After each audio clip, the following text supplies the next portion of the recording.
ओम नमः शिवाय. हर हर महादेव. भगवान भोलेनाथांच्या कृपेने तुमच्या सर्व इच्छा मनोकामना पूर्ण हो. तर आज आपण बघणार आहोत शिवलीला अमृतमधील अध्याय 2. याला व्याधाची कथा, त्याच सोबत महाशिवरात्रीची कथा देखील म्हटलं जातं. ही कथा ऐकल्यामुळे आपल्या घरातील दुःख, दारिद्र्य, गरिबी दूर होत असते. तसेच भगवान भोलेनाथांचा आशीर्वाद आपल्याला प्राप्त होतो. यामुळे व्हिडिओ स्किप न करता शेवटपर्यंत जरूर बघा. चॅनलवरती नवीन असाल तर चॅनल लाईक करा आणि सबस्क्राईब देखील करा. कमेंटमध्ये ओम नमः शिवाय किंवा हर हर महादेव लिहायला विसरू नका, जेणेकरून आपल्याला देखील भगवान भोलेनाथांचा आशीर्वाद नक्कीच प्राप्त होईल. अध्याय 2. व्याधाची कथा. श्री गणेशाय नमः. जेथे सदा सर्व काळ शिवस्मरण, शिव उपासना चालते तेथे सर्व प्रकारचे कल्याण असते. संकटाची छाया सुद्धा पडत नाही.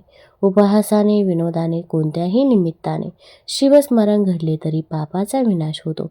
उदाहरणार्थ, नकळत परिसाचा स्पर्श लोखंडाला झाला तरी त्याचे सुवर्ण होते. औषधाचे नाव न कळता घेतले तरी रोग बरा होतो. लहान बालकाने गवतावर न कळत अग्नी टाळला तरी गवत जळून जाते. त्याचप्रमाणे विनोदाने, थट्टेने शिवनाथ मुखात आले तरी पाप नष्ट होते. शिवरात्रीला उपवास, जागरण करणे, बेलफुले वाहणे, बेलपत्र शिवलिंगावरती वाहून यथासांग पूजा करणाऱ्याचे सहस्र जन्मेचे पाप भस्म होते. प्रातःकाळी शिवदर्शन घेण्यामुळे आधीच्या दिवस रात्रीची पापे, दुपारी दर्शन घेण्यामुळे 7 जन्माची पापे, सायंकाळी शिवलिंगाचे दर्शन घेण्यामुळे अनंत जन्माची पापे नष्ट होतात. सहस्रमुखे असलेला शेषही शिवरात्रीचा महिमा वर्णन करू शकणार नाही. कपिला षष्ठी, संक्रांत, गजछाया, ग्रहण, अर्धोदय, महोदय इत्यादी महापर्वणीच्या वेळी केलेले पुण्यकर्म शिवरात्रीच्या पुण्यकर्मावरून ओवाळून टाकावे एवढे अत्यल्प होते. अनेक ऋषी, देवदेवता शिवरात्र हा पुण्य दिवस महात्म्य जाणून शिवपूजा, जागरण, रुद्रघोष करून हे व्रत करतात. माघ मासातील कृष्ण चतुर्दशी हा दिवस मुख्य शिवरात्र जाणून त्या संबंधीचे महात्म्य कथा शौनकादी ऋषींना सुताने सांगितले. विंध्य पर्वतात राहणारा एक व्याध मोठा हिंसक निर्दयी होता. त्याने असंख्य पशुपक्षी यांची हत्या करून पुष्कळ अपराध केले. एकदा तो धनुष्यबाण, फासे, जाळे, अंगावर हिरव्या रंगाचे कवच, हात अंगुलिमान घेऊन शिकारीसाठी अरण्यात गेला. तेथे शंकराचे मंदिर होते. त्या दिवशी शिवरात्र असल्याने शिवमंदिराची सजावट करून त्याला कैलासाची शोभा आणली होती. सोन्याप्रमाणे त्याचा कळस झळकत होता. मंदिरातील शिवलिंगाची भक्तगण पूजा करत होते. विप्र मोठ्याने रुद्रघोष करत होते. भक्त शिवाचे कीर्तन, भजन, हर हर असा जयघोष करत होते. अनेक दीप प्रज्वलित केल्याने त्याचा प्रकाश पसरला होता. शंख, घंटा, भेरी याचा नाद होत होता. भक्त भक्तिरसाने नाहत होते. पारधी शिवपूजेचा सोहळा पाहत तेथे उभा राहिला. भक्तगणांची चेष्टा करत मनात म्हणाला, मंदिरातील शिवलिंगाची पाषाण आणि बाहेर असलेले असंख्य पाषाण यात काय फरक आहे? पण हे लोक अत्यंत मूर्ख आहेत. पाषाणाला देव मानून द्रव्य व्यर्थ खर्च करतात. उत्तम अन्न सेवन करायचे सोडून दिवसभर उपवास करून उपाशी राहतात. शिव हर हर म्हणून घसा कोरडा करतात. असे म्हणून शिवमंदिराच्या उजव्या बाजूने घोर अरण्यात तो गेला. भक्तांच्या घोषांचे विटंबन करत चालला. सायंकाळ होऊन गेली. पारध्याला शिकार काही मिळाली नाही. फिरता फिरता पारधी एका सरोवराच्या काठी आला. उंचावर बसलेले तर लांबून येणारे एखादे जनावर दिसे म्हणून सरोवराच्या काठावरील एका वृक्षावर पडून बसला. दूरवर पाहू लागला तेव्हा त्याच्या डोळ्यासमोर त्या वृक्षाच्या काही फांद्या येत होत्या, ज्यामुळे त्याला दूरचे दिसेना.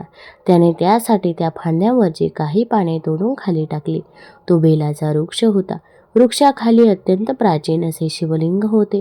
त्या शिवलिंगावर पारध्याने तोडून टाकलेली बेलाची पाने नकळत पडत होती आणि पूजन घडत होते.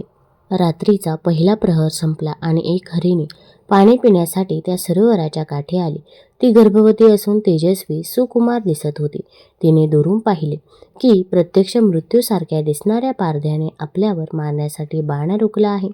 तेव्हा ती त्याला मनुष्यवाणीने म्हणू लागली, हे महापुरुषा, माझ्याकडून काही अपराध झालेला नसताना तू माझ्यावर व्यर्थ का बाण रोखला आहेस?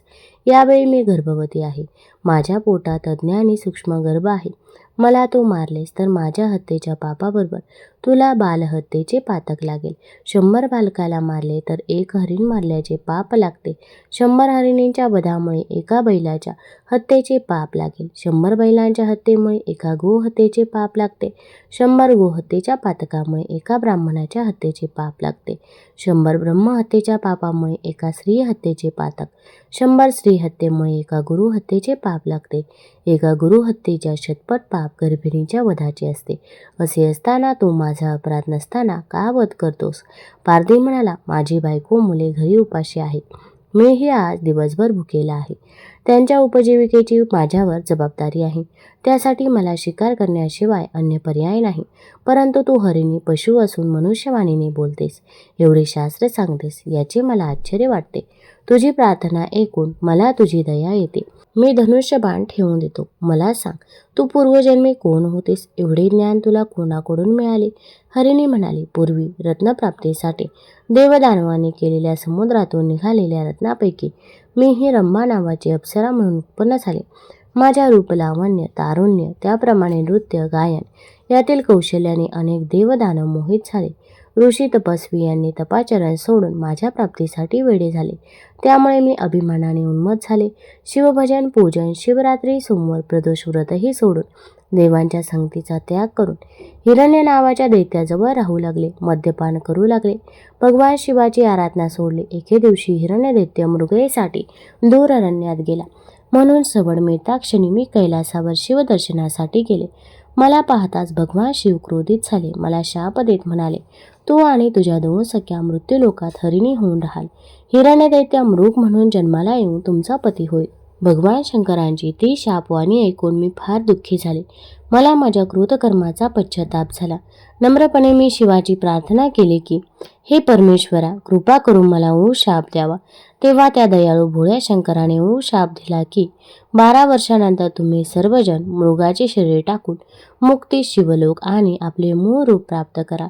त्यावेळेपासून मी हरिणीचा जन्म घेऊन आपल्या हरिणाबरोबर या वनामध्ये राहत आहे.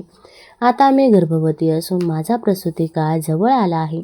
मी आपल्या घरी जाऊन प्रसूत होऊन हा गर्भ त्या ठिकाणी ठेवून पुन्हा तुझ्याकडे येते. मग तू माझे प्राण घेतलेस तरी चालत. हरिणीचे बोलणे ऐकून पारधी म्हणाला, तुझ्या बोलण्यावर मी विश्वास कसा ठेवू? विविध प्रकारे गोड खोटे बोलून जीव वाचवावा हे सर्व प्राण्यांना कळते.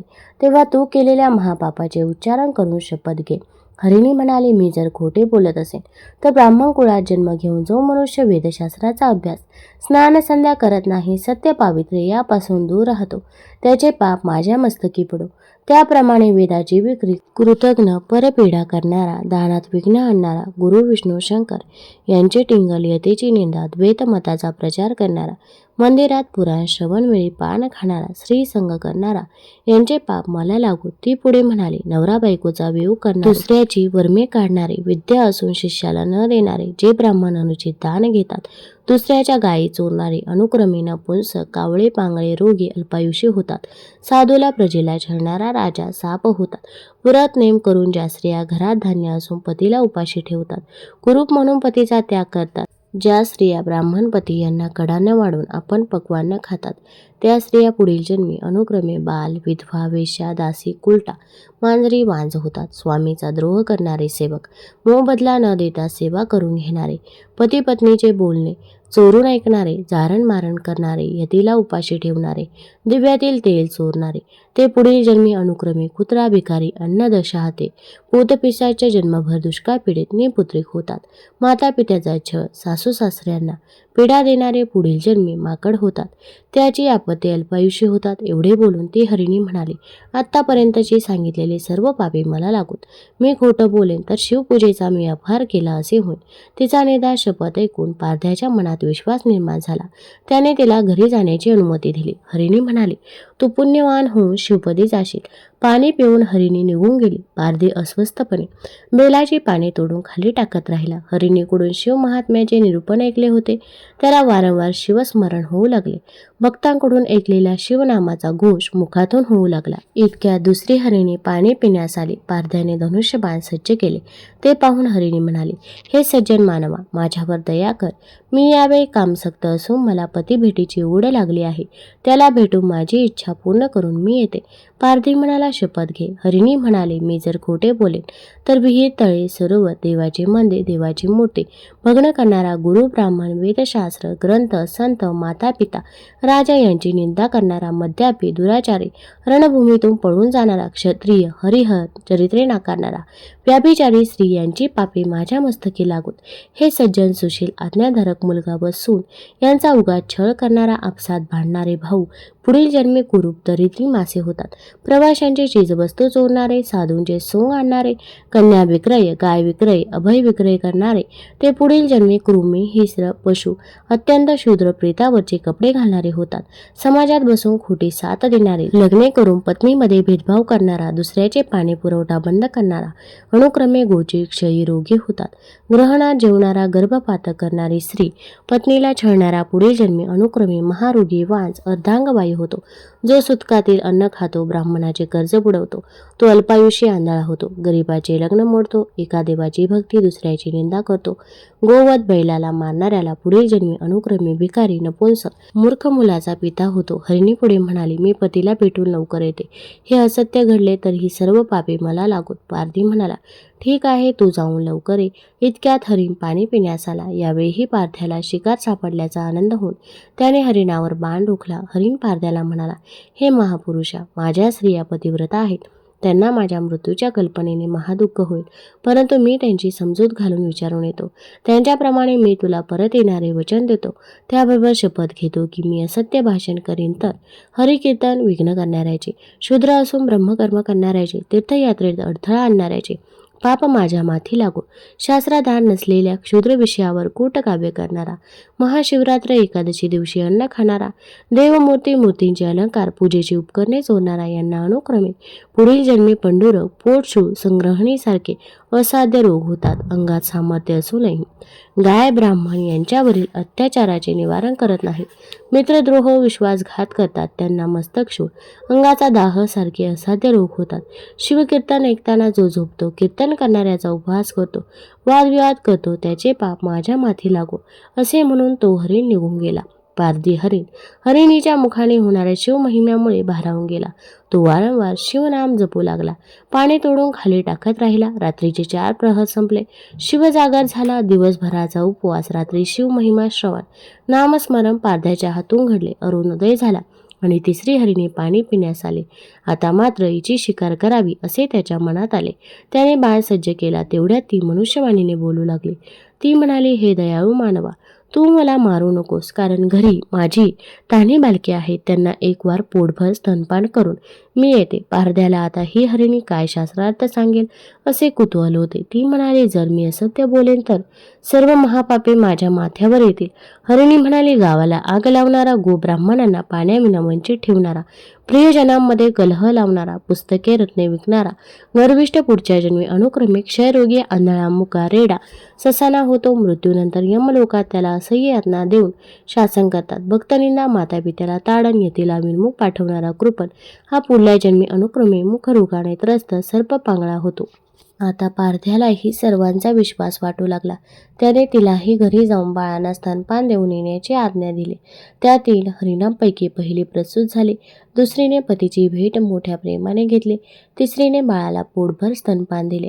तेव्हा हरिण म्हणाला, वचन दिल्याप्रमाणे आपण सरोवराकाठी पारध्याकडे जाऊ. तेव्हा ती हरिणी हरिण पिल्लासह पारध्याकडे आली. हरिण म्हणाला, हे महापुरुषा, आता तू माझा वध करून. हे ऐकून हरिणी म्हणाली की हे करणे योग्य होणार नाही. पतीच्या आधी आम्ही मरावे हेच उचित होईल. त्यांचे बोलणे ऐकून हरिण बालके म्हणू लागले, आधी आमचा वध कर. माता पित्याच्या मृत्यूनंतर आम्ही कसे जिवंत राहणार. त्यांची एकमेकांसाठी त्याग करण्याची वृत्ती, प्रेम पाहून पारधी चकित झाला. त्याला स्वतःच्या वागण्याची लाज वाटू लागली.